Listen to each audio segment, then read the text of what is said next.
BJP के वरिष्ठ नेता और वर्तमान में सांसद बृजभूषण शरण सिंह ने R9 टीवी से खास बातचीत की है। उन्होंने कहा कि प्रियंका गांधी महापंचायत कर रही हैं और बीजेपी के खिलाफ बयान दे रही हैं। इससे ये पता चलता है कि उनकी जमीन खत्म हो चुकी है। साथ ही उन्होंने कहा कि प्रियंका को अपने समय का घोषणा पत्र उठाकर ये देखना चाहिए कि उन्होंने किसानों को किए हुए वादे और दावे कितने पूरे किए। बीजेपी के वरिष्ठ नेता और वर्तमान में सांसद बृजभूषण शरण सिंह से कर लेनी चाहिए, जो कि मेरे साथ मौजूद भी और सुन भी लेते हैं। बृजभूषण जी, क्या कहेंगे आप? प्रियंका गांधी को लेडी सिंघम के तौर पर यहाँ पर हम देख ले, क्योंकि लगातार विपक्ष में सबसे आगे वही नजर आती है।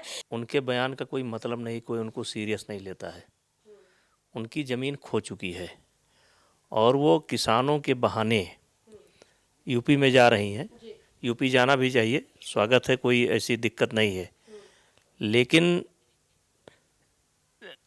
जब उनका घोषणा पत्र पढ़ लीजिए, जिस मुद्दे पर वो जा रही हैं, इस चुनाव में भी उनका घोषणा पत्र पढ़ लीजिए। और आज तक जो पार्टियां, सारी पार्टियां जो डिमांड करती थी कि अगर किसानों का हमें आगे ले जाना है तो हमें खुली मार्केट देना पड़ेगा, और आज इस बात को समझने के लिए तैयार नहीं है।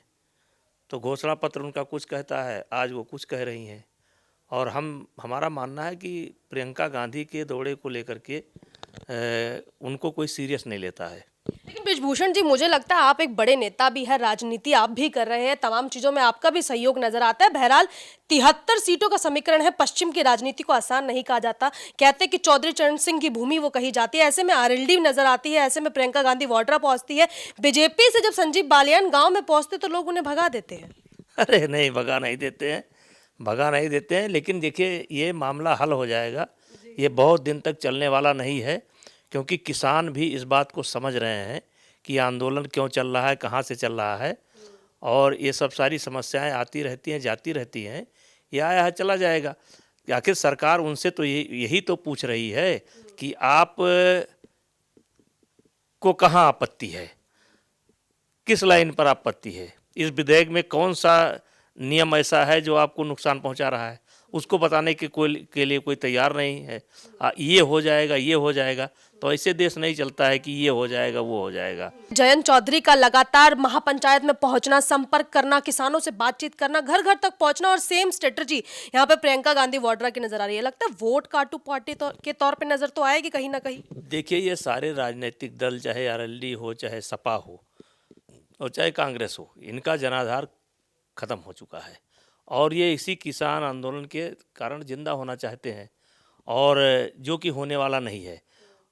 और जब शासन सत्ता चलती है तो कुछ ऐसे हवा बयार आते रहते हैं, ये हवा बयार सब समाप्त हो जाएगी। मुझे लगता है अखिलेश यादव आपसे नाराज है। वो कह रहे हैं कि जहां पर आपके विधायक जाते हैं उन्हें भगा दिया जाता है, जहां सांसद जाते हैं उन्हें भगा दिया जाता है। ऐसे में वो ये भी कह रहे हैं, ना आपके पास आकाश बचा है, ना जमीन बचा है। लगता है भाजपा भूमिगत हो गई है। अखिलेश के बारे में क्या कहें? नहीं, टिप्पणी यही क्या कहें, वो भी गैर जिम्मेदार हैं। कोरोना के बारे में किस तरीके से, कोरोना के वैक्सीन के बारे में किस तरीके से गैर जिम्मेदारी का बयान दिया था उन्होंने, उनको भी कोई सीरियस नहीं लेता है। वो भी राहुल गांधी के राह पर चल रहे हैं। क्या लगता है आपको, ये तमाम लोग मिलकर उत्तर प्रदेश में कुछ जो है बचा पाएंगे, स्थिति साफ हो पाएगी, या किसानों का मुद्दा लग रहा है कि इस बार सरकार के लिए नेगेटिव पॉइंट साबित हो जाएगा?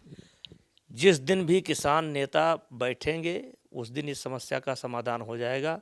लेकिन किसान नेता एक लाइन की बात कर रहे हैं कि नहीं, पहले ये कानून समाप्त करो तब बात करो, और जो होने वाला नहीं है। 12 बैठक तो हो चुकी है, कोई बात नहीं है, फिर बैठेंगे। लेकिन हमारे कृषि मंत्री जी का भी बयान आ गया है, सबका बयान आ गया है, तो इस तरीके से ये मुद्दा समाप्त होने वाला नहीं है, और ना ये आंदोलन ऐसे चलता है। 2 अक्टूबर का अल्टीमेटम दे रहे हैं किसान, कह रहे 2 अक्टूबर के बाद नहीं सुनेंगे। 2 अक्टूबर का अल्टीमेटम है, सरकार अल्टीमेटम लेगी या समझा लेगी किसानों को, क्या लग रहा है?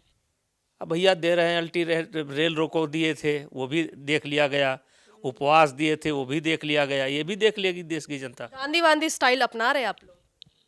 चलिए, कोई बात नहीं, ठीक। शुक्रिया हमसे बात करने के लिए। बृजभूषण शरण सिंह को आप सुन रहे हैं, इनका कहना है कि सरकार के पास अभी भी वक्त है। 2 तारीख का अल्टीमेटम किसानों की तरफ से दिया गया है, लेकिन बहरहाल हमें लगता है कि जिस तरीके से तमाम चीजें सुलझती गई है, ऐसे में चुनाव से पहले ये मुद्दा भी सुलझ जाएगा। कैमरा पर्सन अंशुमन के साथ मैं भावना, R9 टीवी, दिल्ली।